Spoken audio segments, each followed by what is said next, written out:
오늘은 우리 누가복음 이제 마지막 시간을 드디어 맞이하게 되었습니다. 제가 날짜를 한번 계산을 해보니까요, 2024년 5월 12일 주일부터 누가복음을 시작했더라고요. 그 횟수로 거의 2년 다 된 거예요. 오늘로 90번째 누가복음 설교를 하게 되는데 언제 이렇게 시간이 지났나라는 생각도 들고 참 주님의 은혜가 놀랍고 감사합니다.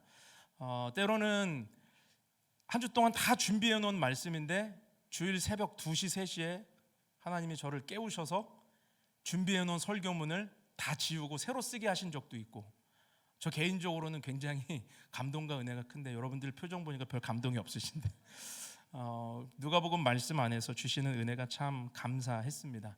그런데 사실 그것보다 더 감사한 거는 오늘 부활주일에 이 마지막 본문을 함께 나눌 수 있다는 사실이죠. 의도하지 않았습니다. 주어지는 본문을 따라오다 보니까 하나님이 부활주일의 마지막 승천의 메시지를 나눌 수 있게 하셨어요. 부활주일에 예수님의 승천의 메시지를 본다는 게 좀 어색할 수도 있지만 우리에게 주시는 분명한 하나님의 메시지가 있다고 생각합니다. 사망 권세를 이기시고 죽음을 깨시고 또 무덤에서 살아나신 우리 주 예수님의 부활을 기뻐하고 감사하는 복된 주일이 될 수 있기를 주님의 이름으로 축원합니다. 자, 예수님은요 부활하시고 40일간 이 땅에 머무셨습니다. 그러니까 부활하시고 바로 승천하신 게 아니라 40일을 이 땅에 계셨다는 거죠. 왜 40일간 계셨을까요? 마지막 할 일이 있으셨기 때문에. 그 일은 의심과 두려움에 무너져 있는 제자들을 깨우는 일이었고 그들에게 마지막 사명을 주시는 일이었습니다. 그들에게 주신 사명은 무엇이죠? 복음을 전하는 주님의 증인으로 살아가라라고 하는 이 메시지였어요. 그래서 사복음서 마지막과 사도행전 1장 말씀은 이 메시지로 가득합니다. 가라, 전하라, 복음을 증거하라. 너희는 이 일을 위하여 부름받았으니 내가 너희와 함께 할 것이다. 땅끝까지 내 증인이 되라. 이 말씀이 가득했다라고 하는 것이죠. 여러분, 그런데 만약에 이 복음이 제자들, 그들의 세대에만 주어진 사명이었다면 오늘 우리는 그 복음을 들을 수 없었을 겁니다.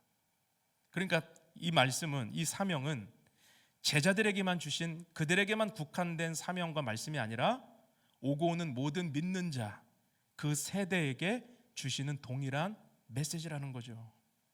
여러분, 우리가 예수님을 믿고 신앙생활이 시작됐다면 우리가 동의하든 동의하지 않든 우리에게 주어지는 사명이 있어요. 그게 바로 복음 전하는 거예요. 아멘 하시길 바랍니다. 그래서 우리는 그 거대한 복음의 물결이 2000년간 사도들을 통해, 제자들을 통해, 수없이 믿는 자를 통해 우리에게도 밀려왔기 때문에 우리도 그 복음의 거대한 물결을 타고 이 복음을 또 누군가에게 전하는 삶을 살아갈 수밖에 없다라는 것입니다. 누군가 전했기 때문에, 누군가 심었기 때문에 우리도 복음의 빚진 자로 이 땅을 살고 있기 때문이죠. 그래서 복음을 전하라는 예수님의 명령은 우리 모두에게 주시는 명령인 것입니다. 이것이 교회가 이 땅에 존재하는 이유이고 우리 신앙인들의 분명한 정체성이에요. 그러기 위해서 우리는 먼저 증인이 되어야 합니다. 오늘 본문 48절을 보니까 예수님은 제자들에게 뭐라고 말씀하십니까? 같이 한번 읽어보죠. 시작. 너희는 이 모든 일의 증인이라.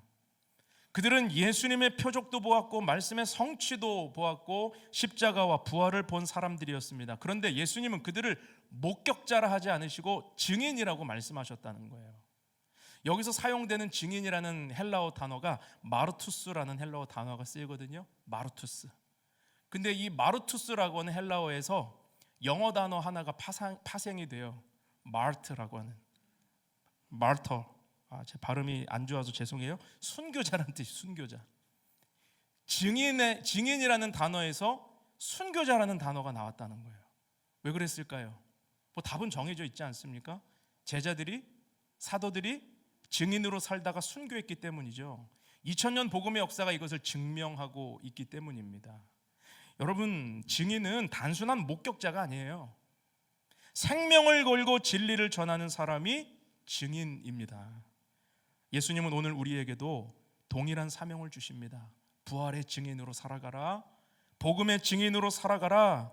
오늘 우리 교회와 또 우리 모두에게 주시는 이 부활의 메시지를 여러분 다 듣고 반응하며 믿음 앞에 나아갈 수 있기를 주님의 이름으로 축원합니다. 자, 오늘 본문 44절에서 48절 말씀을 우리 먼저 한번 읽겠습니다. 제가 먼저 읽을게요.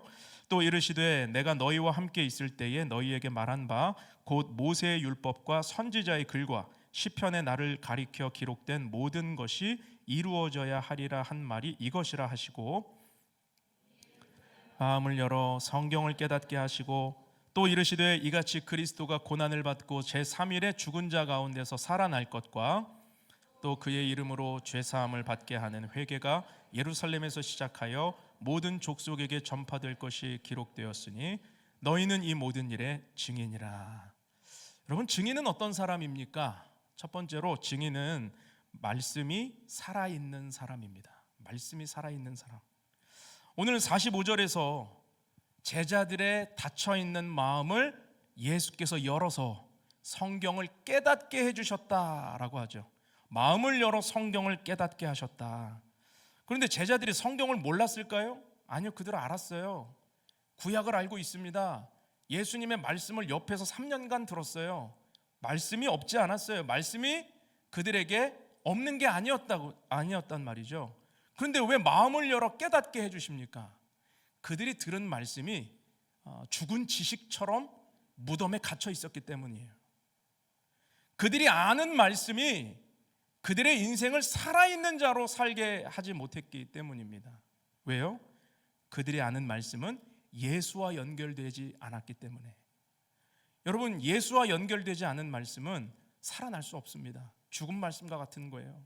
그래서 예수님이 44절에 보니까 모세의 율법, 선지자의 글, 그리고 시편, 이 세 가지를 말씀하시죠. 이 세 가지가 나를 가리키는 말씀이다. 나를 향하고 있다. 그런데 모세의 율법은 모세 오경, 히브리어로 토라라고 합니다.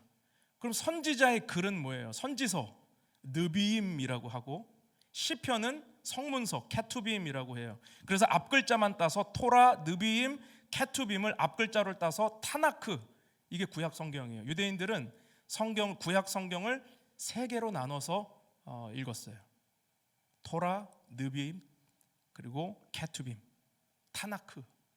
그 구약 성경 전체가 예수를 향한 말씀이라고 예수님 말씀하시는 거예요. 여러분, 모세가 예수님을 보았습니다. 모세가 본 중보자 예수님, 이사야 선지자가 고난받는 종을 보았습니다. 대속하시는 예수님, 다윗이 내가 내 주 앞에서라는 표현을 통해 부활하신 주님을 구약에서 보았단 말이에요. 살아계신 예수님이 창세전부터 계셨던 하나님이셨기 때문에 구약 속에서 나타나신 그 예수님을 그들이 보았단 말이에요. 그리고 그 구약 성경이 예수를 향하고 있었습니다. 근데 제자들은 아무리 구약을 알아도, 아무리 말씀을 들어도 예수님과 연결되지 못하니까 그 말씀이 죽어 있는 거예요. 무덤에 갇혀 있는 거예요. 그래서 예수님은 그들 안에 갇혀 있는 말씀을 다시 살아나게 하셨습니다. 예수님과 연결시켜 주셨다라고 하는 것이죠. 여러분, 제자들이 왜 말씀이 무덤에 갇혀 있었을까요? 그들의 상처라는 무덤에 갇혀 있었고, 실패라는 무덤에 갇혀 있었고, 그리고 무기력이라는 무덤에 갇혀 있어서 예수님을 볼 수 없었던 것입니다. 그런데 예수님은 그 무덤에 갇힌 죽은 말씀을 살아나게 하심으로 오늘 그들에게 새 능력이 되고 계시다는 거죠. 여러분, 우리는 어떻습니까? 우리도 성경 말씀을 읽고 듣고 살아가잖아요. 그런데 그 말씀이 여러분 안에서 능력이 되고 있으십니까?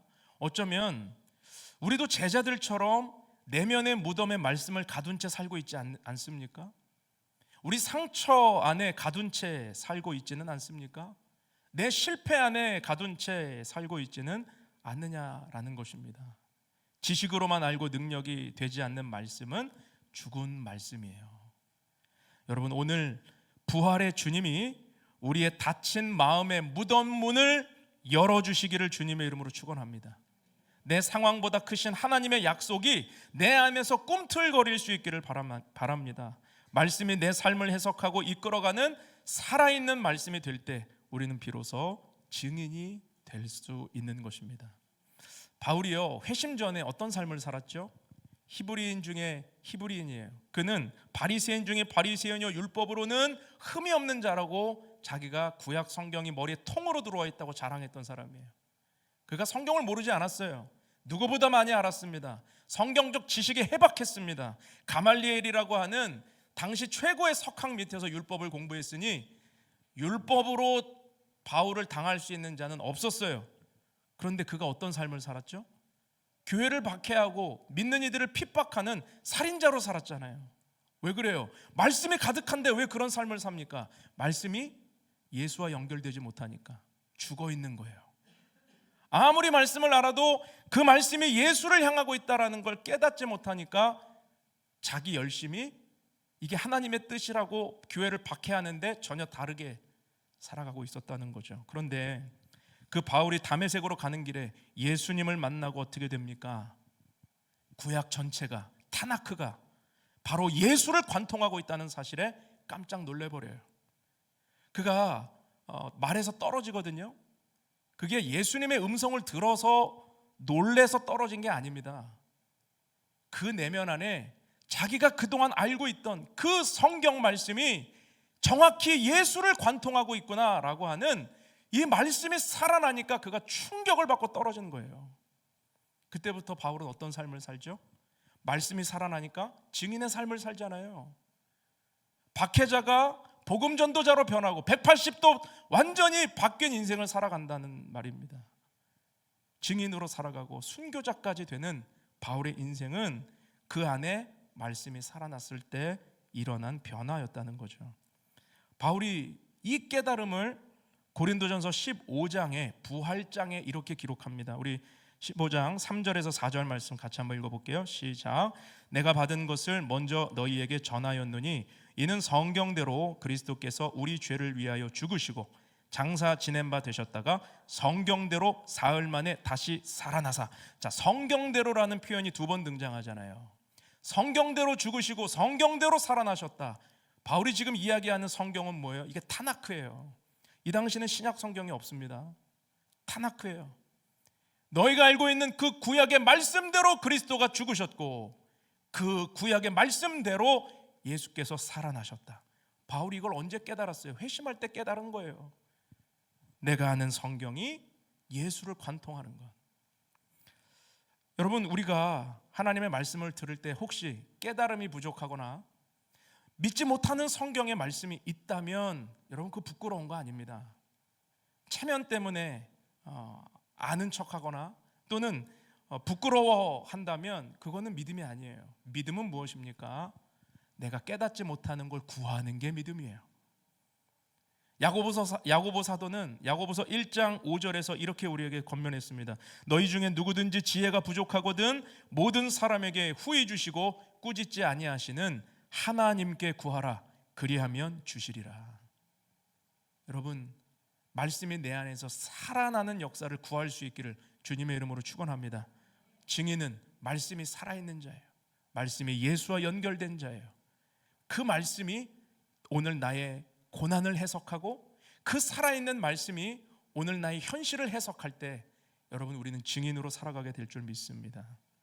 두 번째 메시지는요, 증인은 누구인가? 성령이 살아있는 사람이라는 것입니다. 성령이 살아있는 사람. 예수님은 제자들에게 너희는 이 모든 일의 증인이라 라고 말씀하시고 어떻게 하세요? 이제 가라, 빨리 가라, 뛰어가라, 급히 가라, 뭐 이렇게 하십니까? 아닙니다. 49절 한번 보겠습니다. 49절 시작. 볼지어다 내가 내 아버지께서 약속하신 것을 너희에게 보내리니 너희는 위로부터 능력으로 입혀질 때까지 이 성에 머물라 하시니라. 가라가 아니고 머물라예요. 다른 복음서에는 가라, 근데 누가복음은 머물라. 뭐가 맞죠? 둘 다 맞는데 누가복음은 성령 받을 것을 염두에 두고, 왜냐하면 누가가 사도행전을 썼기 때문에 자기 시즌2 이 책을 그 편지를 쓰기 위해서 누가복음의 마지막을 머물라는 메시지로 끝나고 있는 겁니다. 근데 가기 위해 머무는 거예요. 왜? 성령을 받아야 되니까. 여기 메시지는 뭐죠? 증인은 자기 능력으로 뛰는 사람이 아닙니다. 증인은 성령의 능력으로 뛰는 사람이라는 거예요. 여러분, 우리는 자꾸만 성령님을요, 나의 한계 안에 가두려고 할 때가 있죠. 내 형편이라는 한계에 가두고 성령님을 내 수준이라고 하는 한계에 가둘 때가 얼마나 많이 있습니까? 또 내 경험이라고 하는 한계에 성령님을 가두고 있을 때가 얼마나 많아요. 여러분, 저는 이런 얘기를 하는 분들도 많이 봤어요. 이거는 죽었다 깨어나도 안 되는 일이다. 신앙인인데 서슴없이 이런 말을 해요. 이건 죽었다 깨어나도 안 돼. 여러분, 그런데 아닙니다. 그거는 내 수준에서 할 수 있는 고백이에요. 내 수준의 한계에 성령을 가두면 죽었다 깨어나도 안 되죠. 그런데 성령의 수준으로 사는 자는 불가능도 가능케 하시는 주님의 능력을 경험하게 되는 거죠. 이게 증인의 삶이라는 것입니다. 내 수준이 아니라 성령의 수준으로 사는 삶. 베드로를 한번 생각을 해보시기 바랍니다. 여러분, 베드로가요, 오순절 이전의 베드로와 오순절 이후의 베드로가 완전히 달라요. 오순절 이전의 베드로는 어떤 사람이었습니까? 자기 경험으로 사는 사람, 자기 의지로 사는 사람, 자기 능력으로 사는 사람이에요. 자기 수준이라고 하는 옷을 꽉 입고 살았던 사람. 그래서 그 수준에서 주님께 할 수 있는 고백이 뭐였죠? 이 사람들 다 버려도 나는 안 버려요. 나는 주님 감옥까지 갈 것이고 나는 죽음도 불사해서 당신을 지킬 겁니다. 그런데 베드로의 본전은 뭐였죠? 예수님 3번 부인하는 거예요. 그게 베드로 본전이에요. 그게 베드로 수준이에요. 그런데 그랬던 비겁하고 연약한 베드로가 오순절 성령을 경험하고 어떤 사람이 됩니까? 완전히 다른 사람이 돼버려요. 그는 밖에 뛰쳐나가서 복음을 전하기 시작합니다. 예수님의 죽으심과 부활하심에 대해서 전하기 시작합니다. 성령의 새 옷을 입고 자기 수준이라고 하는 옷을 벗어버리고 위로부터 능력이 입혀지는 사람이 되어서 복음을 두렵지 않게 전하는 사람이 되었습니다. 그래서 어떻게 되죠? 사도행전 2장을 보면 바울이 그날 전한 복음의 메시지에 3,000명이 회개를 해요. 세상을 완전히 발칵 뒤집어 버리는 증인이 되었다는 거죠. 무엇 때문입니까? 성령 때문입니다. 그런데 베드로가 회개시킨 이 3,000명은 도대체 누구란 말이죠? 이 3,000명, 기절할 준비가 된, 그런 은혜 받을 준비가 된 사람들입니까? 아닙니다. 여러분, 베드로가 회개시킨 이 3,000명은요, 불과 50일 전에 예수님을 십자가에 못 박으라고 소리쳤던 그때 그 무리들이에요. 빌라도의 판결을 뒤집어 버리고 옳은 일을 굽은 일로 만들어 버렸던 사람들, 예수님을 억울하게 십자가에 매달라고 바라바를 놓아주고 예수를 못 박으라고 소리쳤던 그 무리들이 바로 이 3,000명이에요. 호락호락한 사람들 아니에요. 근데 어떻게 그들을 변화시키고 그들이 가슴을 치면서 베드로의 설교를 듣고 그러면 우리는 어찌할꼬 라고 하는 이 회개의 고백이 나오게 만들었던 능력은 어디에서 가능한 것입니까? 성령 때문이죠. 베드로의 한계를 깨고 성령이 역사하셨기 때문에 가능했던 것입니다. 또한 스데반을 우리가 한번 생각해 보기 원합니다. 여러분, 스데반이 복음을 전하다가 돌에 맞아 순교하잖아요.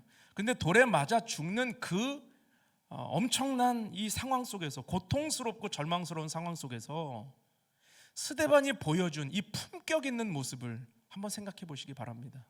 자, 돌이 날라와요. 내 생명이 이제 다 끝나는 시간이에요.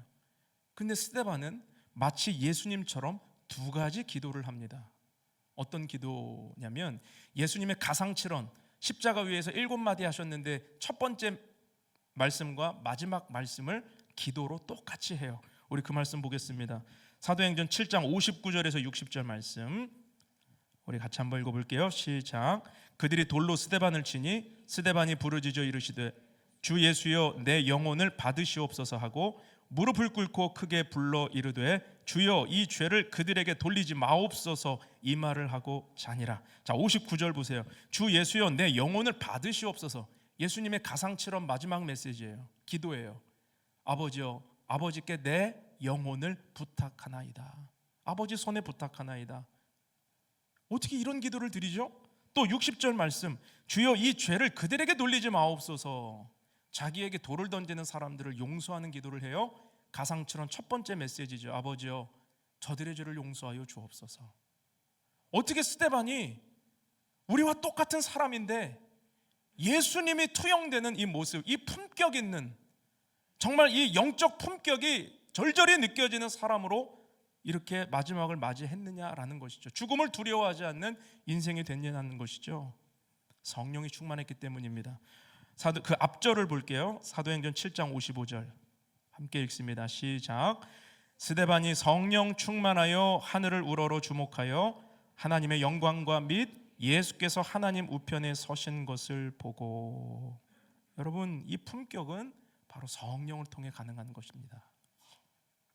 우리 신앙생활이 무기력해져 있는 분들 계십니까? 깊은 영적 침체와 뭘 어떻게 해도 막 뜨거워지지 않고 옛날처럼 막 신앙이 그렇게 재밌지 않아서 힘들어하는 분들이 혹시 계십니까? 그렇다면 이미 여러분 안에 계신 그 성령님을 나의 좁은 생각과 한계에 가두고 있지 않는가 돌아보셔야 돼요. 무덤과 같은 나의 지식과 경험 속에, 상처 속에, 분노 속에 그렇게 성령을 가두고 있지 않나 우리 돌아봐야 돼요. 여러분, 성령은 우리가 가둔다고 갇힐 수 있는 분은 아니에요. 그러나 이것은 무엇을 뜻하는 것입니까? 사모함이 없는 거죠.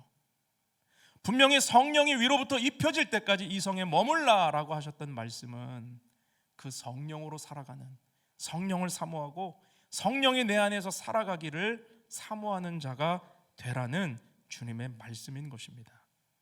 여러분, 성령 충만할 수 있기를 주님의 이름으로 축원합니다. 날마다 성령 사모하시고 성령이 내 안에서 살아 역사하시기를 기대하고 소망하는 저와 여러분이 되기를 바랍니다. 자, 마지막 메시지는 이것입니다. 증인은 예배가 살아있는 사람입니다. 자, 누가복음은요 1장부터 24장까지 한 가지 주제로 흐르고 있어요. 그러니까 누가복음을 열고 닫는 메시지가 뭐냐? 찬송이에요. 누가복음 1장에서는 세례 요한의 아버지 사가랴가 성전에서 분향하다가 하나님을 찬송합니다. 그리고 오늘 마지막 장, 우리 마지막 절 52절 53절에 보니까 그들이 그에게 경배하고 큰 기쁨으로 예루살렘에 돌아가 늘 성전에서 하나님을 찬송하니라. 그러니까 누가의 의도적인 배치가 보이시죠? 성전, 예배. 이게 누가복음의 핵심 메시지예요. 누가복음을 열고 닫는 메시지는 성전과 예배예요. 성전과 예배. 예배가 살아있는 자가 증인이 될 수 있다는 것입니다. 그런데 제자들이 약속하신 것을 보내리니 또 너희를 위하여 성령을 보내시겠다는 그 약속의 말씀을 어떻게 기다려요? 예배하며 기다리고 찬송하며 준비했다라는 것이죠. 여러분, 약속은요 예배의 자리에서 잉태되고 약속은 예배로 지켜내는 것입니다. 당시에 부활을 본 사람들, 부활하신 예수님을 본 사람들은 많았어요. 고린도전서 15장 부활장에 보면 바울이 그 사람들의 명단을 기록해 놨는데 뭐 베드로에게 보이시고 누구에게 보이시고 그리고 만삭되지 못한 자기와 같은 자에게도 보이셨다. 그러면서 한 가지 뭐라고 말하냐면 500여 형제에게 일시에 보이셨다라고 그랬어요. 500여 형제. 여러분, 이게 승천할 때에 예수님이 하늘로 올라가실 때 밑에 있었던 무리의 숫자입니다. 500여 형제에게 일시에 보이시고, 그러니까 예수님이 너희는 내가 약속한 것을 보내줄 때까지 이 성에 머물라는 메시지를 몇 명이 들은 거예요? 제자들만 들은 게 아니에요. 500여 명이 들은 거예요. 500여 명이. 그런데 그 500명이 다 기다렸다가 성령 받았습니까? 아니에요. 사도행전 1장을 보면 몇 명이 성령 받아요? 120명이 성령을 받아요. 380명 어디 간 거예요? 380명은 어디 간 겁니까? 잠깐 화장실 갔어요? 여러분, 쉬는 시간에 380명이 화장실 갈 일은 없잖아요. 120명이 남아서 끝까지 그 자리 지켰을 때 그들이 성령의 증인이 될 수 있었다라는 것을 우리에게 말씀하고 있어요. 사도행전 1장 14절 15절 보십시오. 여자들과 예수의 어머니 마리아와 예수의 아우들과 더불어 마음을 같이하여 오로지 기도에 힘쓰더라. 모인 무리의 수가 약 120명이나 되더라. 부활을 본 사람은 많아요. 500여 명 됐어요. 승천을 본 사람들 많아요. 그런데 그들은 다 흩어지고 120명만 남았다.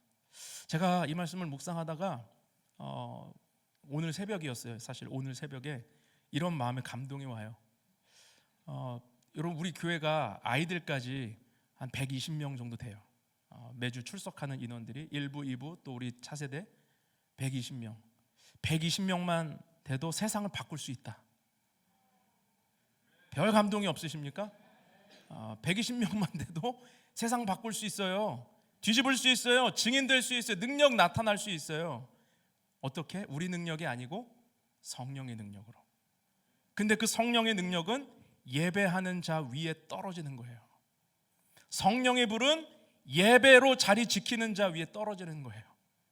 예배 안 드리는데 약속하신 성령이 올 리는 없습니다. 예배하는 자리에서 그 자리 지킨 자들에게 하나님의 역사가 일어나게 될 줄로 믿습니다. 다니엘을 한번 생각해 봅시다. 여러분, 우리 특세 때 다니엘 말씀 보았는데, 다니엘은요 바벨론이라고 하는 강력한 제국에서 총리, 재상으로 높여진 사람이에요. 그런데 다니엘이 히브리 노예 출신이니까 그를 견제하고 모함하는 세력들이 왜 없었겠습니까? 틈만 나면 끌어내리려고, 틈만 나면 모함하려고 하겠죠. 그럼에도 불구하고 다니엘은 끝까지 그 자리 지켜냅니다. 제국이 바벨론에서 페르시아로 바뀌어도 다니엘은 그 자리를 지켜요. 왕들이 수없이 바뀌어도 다니엘은 그 자리 지켜요. 왜 그렇죠? 다니엘이 정치력이 좋아서 여기 붙었다 저기 붙었다 줄을 잘 타서, 아니면 그가 어떤 능력과 지혜가 있어서? 아닙니다. 다니엘의 힘은 예배에 있었어요. 다니엘은 제국의 총리라고 하는 화려한 자리보다, 그 힘과 권력의 자리보다 창문을 열어놓고 예루살렘을 향해 무릎 꿇고 기도하는 그 예배의 자리를 생명 걸고 지켰어요. 그게 더 소중한 자리였어요. 다니엘은 바벨론 제국, 페르시아 제국 안에서 살았지만 하나님의 사람으로 그 땅을 살았던 사람입니다. 그것이 롱런의 이유였어요.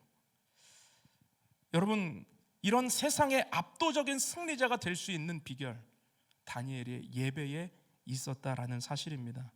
한 달만 기도하지 않으면, 한 달만 기도를 멈추면 유혹을, 너를 사자굴에 떨어뜨리지 않겠다라는 그 유혹을 다니엘은 절연히 거부합니다.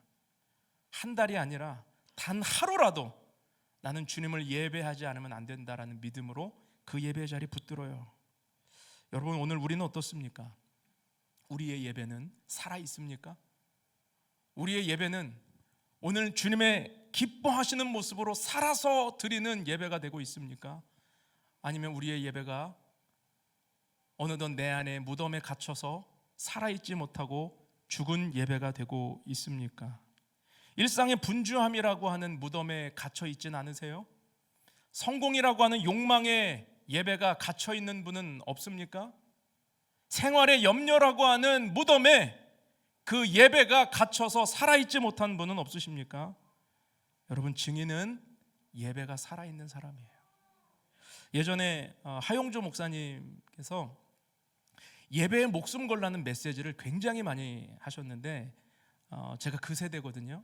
그래서 대형 집회, 컨퍼런스 90년대 그런 집회들을 가면 항상 강사로 이렇게 서셨는데, 그때 메시지가 예배에 목숨 거세요, 이런 메시지가 참 많았어요. 근데 제가 어린 시절에 그 메시지 중에 아직도 제 마음을 뒤흔드는, 지금도 제 안에서 막 불타는 메시지가 뭐였냐면, 여러분, 예배를 귀하게 여기면 인생이 귀해지고 예배를 하찮게 여기면 인생도 하찮아집니다. 이 메시지였어요. 이게 제 마음에 잊지 못할 메시지예요. 여러분, 우리가 예배를 어떻게 대하고 있는지를 우리는 오늘 이 부활주일에 다시 한번 돌아볼 수 있기를 바랍니다. 여러분, 내가 예배를 어떻게 반응하고 예배를 어떻게 가치 있게 여기느냐에 따라 우리 주님이 나의 인생을 결정하실 거예요.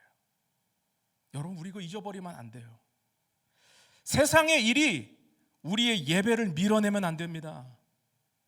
생활의 염려가 우리의 예배를 뒷전으로 몰아내면 안 돼요. 우리의 정체성을 잃어버리면 안 되는 것입니다. 우리는 세상 속에 살아가지만, 가이사의 것을 벌면서, 데나리온을 벌면서 살아가지만, 우리는 하나님의 것을 붙들고 천국 시민으로 하나님께 속한 인생이라는 것을 잊어버리면 안 됩니다. 이것이 증인입니다. 여러분, 오늘 부활주일, 예수님 부활하셨는데 여전히 나는 말씀도 성령도 예배도 무덤에 갇혀 있는 채로 살지 마시고, 부활하신 주님과 함께 내 안에 마음을 열어 나를 살아나게 하시는 그 주님의 부활의 역사가 오늘 저와 여러분의 삶 가운데 충만할 수 있기를 주님의 이름으로 축원합니다. 우리 다음 주부터 이제 누가복음이 끝났으니까 어떤 말씀을 나눌까? 제가 3주 전부터 기도하면서 고민했는데, 주님의 마음은 누가복음이 시즌 1이라면 사도행전이 시즌 2거든요. 누가가 썼어요. 그래서 사도행전 가지고 우리 말씀 함께 나누려고 합니다. 여러분, 누가가 누가복음과 사도행전을 쓰는데 한 명을 위해 쓴 거 아세요? 한 명을 위해. 그 한 명이 누구였냐면 데오빌로라고 하는 로마의 관료예요. 데오빌로 각하에게 보내는 편지가 누가복음이었고, 두 번째 편지가 사도행전이에요. 그 이방인 한 사람을 위해 그 방대한 양의 복음을 기록하고, 그 이방인 한 사람을 위해 증인들의 이야기를 또 보내는 것입니다. 여러분, 의미가 있다고 생각합니다. 우리 주는 교회 이제 3주년을 앞두고 있습니다. 지난 3년 동안 하나님이 우리에게 주신 복음의 메시지들을 기억하면서 우리가 사도행전을 공부하면서는 이제는 살아내는 거예요. 들은 복음이 내 손끝 발끝에서 살아나는 역사. 그래서 베드로가 내게 은과 금은 없거니와 내게 있는 예수 그리스도, 나사렛 예수 그리스도의 이름으로 명하노니 일어나 걸으라. 여러분, 이것이 저와 여러분의 능력이 되기를 원하고, 그 성령께서 살아 역사하시는 사도행전 말씀을 통해 우리 교회가 주님 기뻐하시는 공동체가 될 수 있기를 바랍니다. 이런 걱정도 좀 있었어요. 우리 성도님들이 혹시 느끼기에 이게 좀 위로의 말씀을 좀 듣고, 그리고 좀 이렇게 우리 내면을 좀 만지는 그런 말씀을 좀 들으면 어떨까라는 생각도 왜 안 하시겠어요? 근데 복음으로 한 2년 달리시더니 이제는 막 전도, 선교, 이제 사도행전 가지고 막 우리를 막 몰아가시네. 솔직히 목회적인 부담이 있습니다. 그런데 하나님이 저에게 뭐라고 책망을 하셨냐면, 야, 말씀은 네가 전하냐 내가 전하지. 여러분, 이 말씀 잘 들으세요. 주님이 설교의 주도권이 있기 때문에 우리 교회에게 또 이런 사도행전의 말씀을 주신다고 믿습니다. 여러분, 기쁨으로 하나님이 우리를 인도하시는 그 길을 따라 우리 주는 교회 기쁘게 순종하며 달려갈 수 있기를 축복합니다. 우리 함께 기도하겠습니다. 오늘 기도하면서 성찬의 자리로 나아갑시다. 오늘 우리가 들은 말씀 안에서 여러분, 우리 내면의 무덤의 문들을 열어주시는 주님을 경험하십시오. 말씀이 죽어있는 분이 계십니까? 오늘 부활할 것입니다. 성령이 가라앉아 있는 분이 있습니까? 그 성령이 살아나는 역사가 있게 될 것입니다. 예배가 다 죽어있는 사람이 있습니까? 오늘 그 예배가 살아나서 부활의 증인으로 우리 주님과 함께 나아가게 될 줄 믿습니다. 우리 함께 기도하면서 소망하면서 주님 앞에 나아갑시다. 함께 기도합시다. 거룩하신 하나님 아버지여, 주님을 찬양합니다. 오늘 우리에게 살아나는 역사가 일어나게 하여 주옵소서.